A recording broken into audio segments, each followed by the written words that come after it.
नमस्कार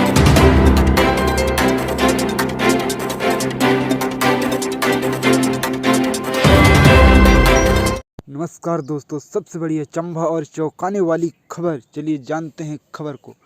3 साल की बच्ची का रेप, पिता के खिलाफ का वारंट, 6 महीने में केस खत्म होना था, 27 महीने में गवाही तक भी नहीं हुई। चलिए जानते हैं खबर को पूरी तरह।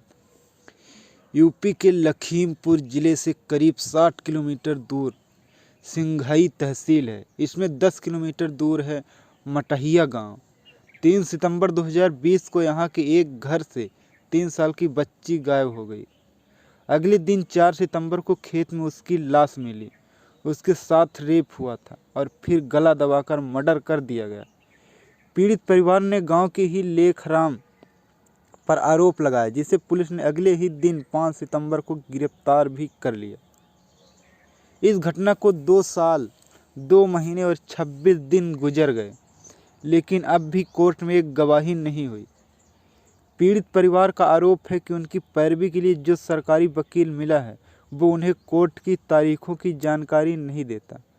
कोर्ट बुलाकर दिन भर बैठाए रहता है, लेकिन गवाही नहीं कराता। कोर्ट में उनसे हाजिरी वाले रजिस्टर में साइन ही नहीं कराए जाते। कोर्ट की 30 तारीखों पर न पहुंचने से पीड़िता बच्ची के पिता के खिलाफ ही वारंट जारी हो गया। अब हम बिटिया किका कहब कमाई बिटिया चली गई। गांव की सीमा से करीब 1 किलोमीटर अंदर पीड़ित परिवार का घर है। मैं यहां पहुंची तो सबसे पहले बच्ची की दादी से मुलाकात हुई। जैसे ही बच्ची का जिक्र किया, दादी का दर्द फूट पड़ा। वह रो रो कर बार बार बस इतना ही कह रही थी कि अब हम बिटिया किका कहब, हमारी बिटिया चली गई। अब हम बिटिया किसे कहेंगे, हमारी तो बिटिया चली गई। दादी मुझसे लिपट कर रोए जा रही थी। मैं सिर्फ इतना ही कह पाई कि मुझसे जो भी मदद होगी मैं करूँगा। सवाल यही था कि आखिर 816 दिन में गुनाहगार के लिए सज़ा तय क्यों नहीं हो पाई। आरोपी पुलिस की गिरफ्तार में है, फिर इस केस की रफ्तार इतनी धीमी क्यों। दुआओं के बाद पैदा हुई थी मेरी बच्ची, गुनाहगार को फांसी मिले। दादी कुछ शांत हुई तो कुछ ही दूर बैठी बच्ची की माँ भी जोर जोर से रोने लगी। मैंने संभाला तो उन्हें बताया। दवा और दुआ के बाद मेरी बच्ची पैदा हुई थी। मेरे बच्चे नहीं हो रहे थे, मेरी जेठानी के भी बच्चे नहीं थे। बहुत दवा पानी कराया तब मेरी बच्ची हुई। गांव के लोग कहने लगे कि फलाने के घर में बहुओं को बच्ची नहीं होती। हमारा मुंह तक लोगों ने देखना बंद कर दिया।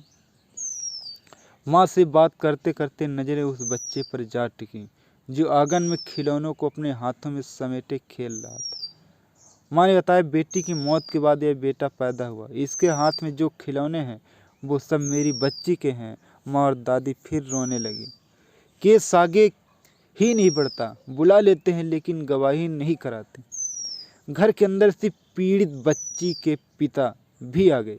पिता ने बताया, मैं और बच्ची के दादा 2-3 बार कचहरी गए, वहाँ पूरा दिन बैठाए रखा। किसी ने हमसे कुछ पूछा ही नहीं। पुलिस ने कहा था कि 6 महीने में केस खत्म हो जाएगा। मैंने पूछा, अपने वकील से बात नहीं की, वो लोग क्या कह रहे हैं? जवाब मिला, वो कुछ नहीं कहते। सरकारी वकील कोई जवाब नहीं दे रहे थे, तो हमने खुद एक वकील किया, वो भी इस केस में लगे हैं। उन्होंने बताया कि सरकारी वकील केस आगे ही नहीं बढ़ा रहे हैं। 2-3 बार कोर्ट गए, हम कह दिया कि चले जाओ यहाँ से, तारीख लगती रहती है। अब तक एक भी गवाही नहीं हुई। इस बच्ची माँ घर के भीतर बच्ची की पोस्टमार्टम रिपोर्ट आती है। देखते हुए कहने लगते हैं कि इसमें सब लिखा है। कब से ये रिपोर्ट आ चुकी है। लेखराम के लिए अब तक सज़ा तय नहीं हुई।